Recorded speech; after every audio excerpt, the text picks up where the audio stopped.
Hi guys, today we are in another episode of Unpopular Game Dev Opinions. And today we're going to talk about adding more features is actually worse for your game rather than being good, especially if you are a solo game dev or a small team. In the era of very great marketing and very great era for game dev, which everyone is accessible to be able to make video games, there is no gatekeeping on game engines. There is free engines, free tools, free knowledge about game dev. Everyone can make games. There is a competitive market, we can say, which is very great, very amazing. But at the same time, it makes people very stressed about making a video game that is highly featured, even more than maybe the AAA titles or the AA title industry. So when someone makes a game, especially a solo dev, he is thinking about trying to make his game a bit more unique, because he thinks he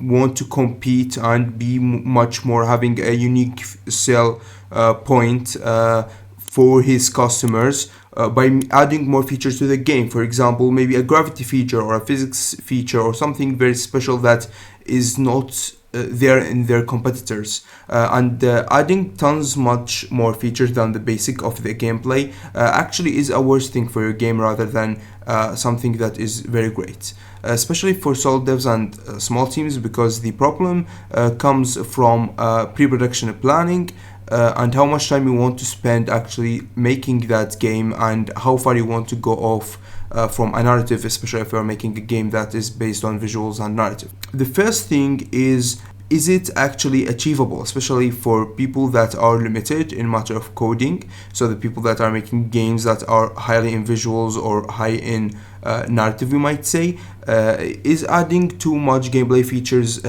gonna accelerate the production timeline? Of course not. It's gonna take more time.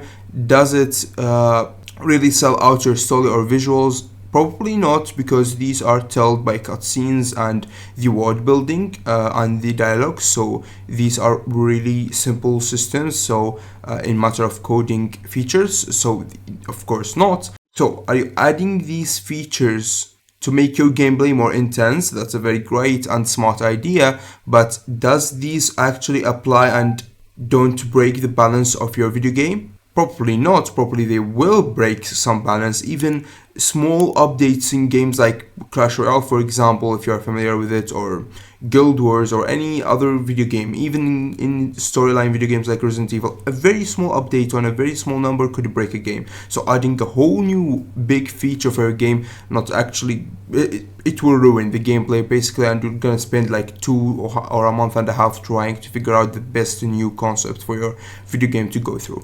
Making the decision of adding more features, especially these things that you get mid in production, because one of the things that usually happen in these features is that they come after pre-production usually, because in pre-production you will understand the scale much more. When you do pre-production and you have like 24 features in your game, you're gonna go on say, guys, this is a bit too intense for our project. I think we should lower it, or you would see it as a very large number that you cannot handle. But people that, and unfortunately most people, ignore pre-production planning and just go right in production. They suffer a lot with feature planning because they did not know how much this will take of time. So it takes a lot of time in production, and again, features does not equal playtime. So having a lot of features in most video games doesn't equal a lot of playtime. Most of this comes from level design, world building, and narrative.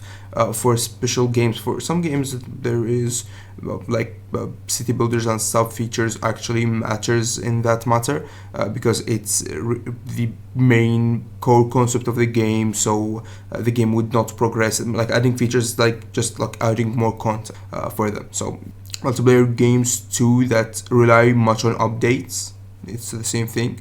So before adding any feature because you got excited to see it in another video game, or because you think your video game is not too special, it's a very hard decision to take. I would advise you to use this rule. It's a 3 ask of questions. How much time will it take? Will it pay off the time? And would it break other systems that I already designed? If you get 2 rights And only one problem, go and add this feature. If you get more than 2 wrongs, like it takes a lot of time and it ruins other systems or other features, you stay away from this one. Only if it's too critical for your game to actually, and this is for people that did not do pre-production planning. The people who did pre-production plan, they understand which features are main and which are side features. So even if you ignored the pre-production plan, only if this feature is very main thing in your game, you should do it, even if it ruins other stuff and you will need to fix it in the future. That's it all for this video. We're trying to upload daily. We're going to upload some also shorts to Eggventure, doing some game dev tips, because you guys like these too. I hope you liked this video. I hope you comment down below. I try to answer all the questions.